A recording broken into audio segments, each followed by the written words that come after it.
Perhaps just talk to us about the kind of intimidation that you have seen against some of your members.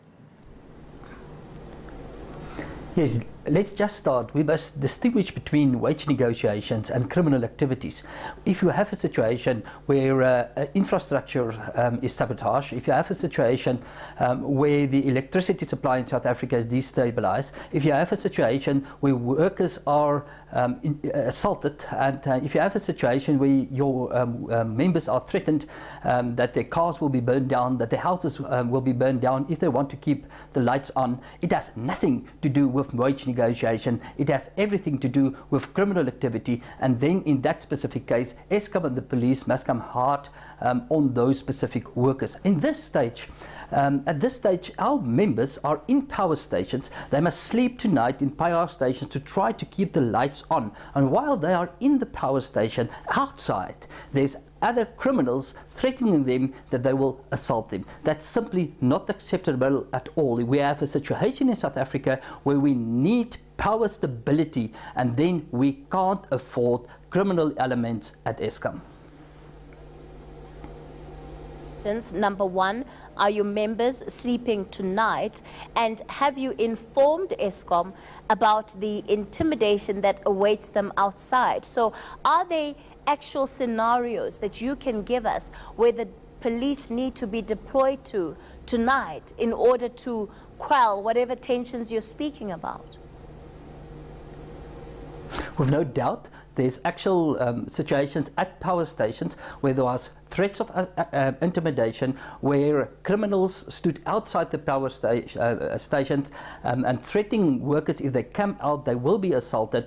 There's definitely situations like that. We've informed the police about this. We informed Eskom about this. We asked Eskom to act against those criminals. Eskom informed us that they will inform the police, but at this stage we don't think the action is hard enough at all. The fact of the matter is the intimidation is continuing at this stage. Now our members in the power stations at this stage, like we said here, role is to keep on the lights of South Africa. That is what they want to do, and in return of that they sit in a situation where they are intimidated. Also, for the purposes of our own reporting, at which power stations has this taken place tonight, or is this taking place tonight? More than one power station, especially in the Mpumalanga area. About all the power stations there's threats of violence at this stage, and our members feel real and safe, like we have the interview here. Yes, but are you not able to give us the names of these power stations so that if we were to send a reporter there right now, we would know where they must go? Yeah, well, I can tell you the one important power station that's a threat at this stage is Matla, and then all the power stations around that as well. And we will be more than willing to help you, to give you information, and to help you to get there and show you what's at this stage going on at Eskom with criminal activities. And in terms of the criminal activities, is this action that's being carried out by Eskom employees, or are these individuals that those who work for these power stations don't know? We think it's a mix. We don't think it's all the workers of people that take part in this intimidation is only workers of Eskom. We think it's a mix. We also think it's people that's not even involved at Eskom at all. And that is what we want to be investigated. If it's so that it is Eskom workers that's involved, then there must be harsh action against them, with no doubt disciplinary action. But we believe that there's other people also involved here. The fact of the matter is nobody can strike legally at this stage at Eskom. That's part of the problem, because the flawed negotiation structure in South Africa is that you can't go and strike because of the essential service, and that builds up tension. So that is part of the problem at this stage, but it does not justify any criminal activities. From the outside looking in, it seems that unions, and as far as this wage increase is concerned, have been united in that. But as it stands, are there some unions which you believe are behind this intimidation? On the wage negotiation side and at the wage tables, the three unions are united, NUM, NUMSA and Solidarity. But we as Solidarity neither can align ourselves with any criminal activities. If any member of other trade union takes part of that, we also believe that neither NUM nor NUMSA will support criminal activities at any Eskom power station. And the fact of the matter is we ask for workers to be disciplined. That is not acceptable at all.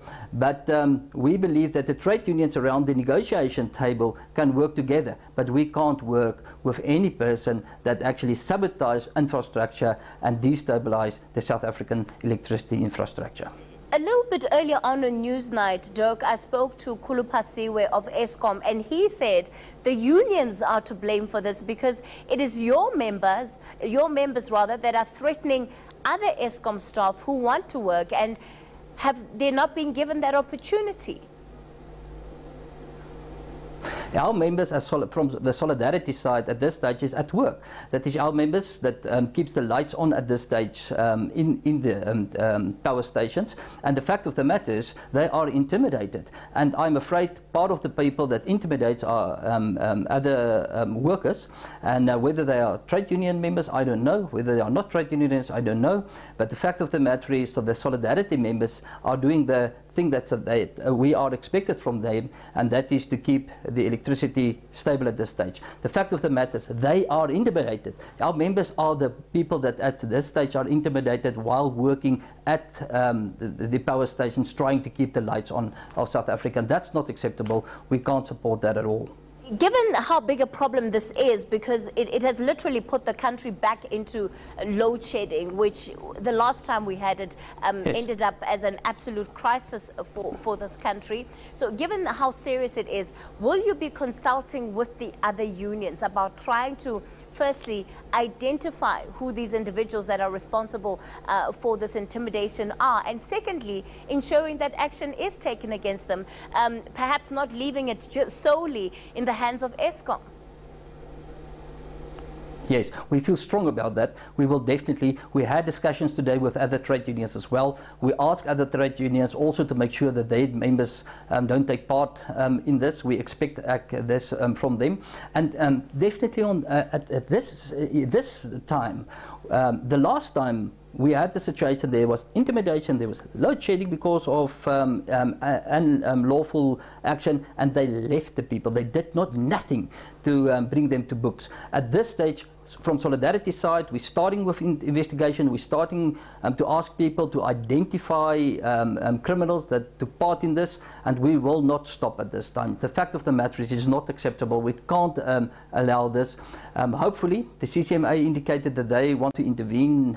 We meet the CCMA tomorrow, and we hope that there will be some kind of solution. But even if there's a solution, we can't leave the people that's responsible for this kind of damages. We can't simply leave them. We will do what we can do, but we expect from Eskom and the police to do their part as well. Dirk, your members work with the data around this too. So as far as you know, to the extent that stage 1 load shedding has been implemented, what can South Africans expect tonight going into the rest of the week? Unfortunately, South Africans can expect load shedding today and tonight. Load shedding are already executed in some parts of South Africa. The coal levels at the power stations are very low at this stage. Unfortunately, it was managed very badly because we are supposed to have enough stockpiles to prevent situations like this. If the situation continues tomorrow, then the bad news is that we can expect more load shedding. And that is why this must be resolved tomorrow. And actually it had to be resolved tonight, but at the latest tomorrow. Otherwise we will see more infrastructure damaging. And the problem at this stage is the longer it runs, the more difficult it is to restore it, because the problem is Eskom did not build in enough reserves for situations like this.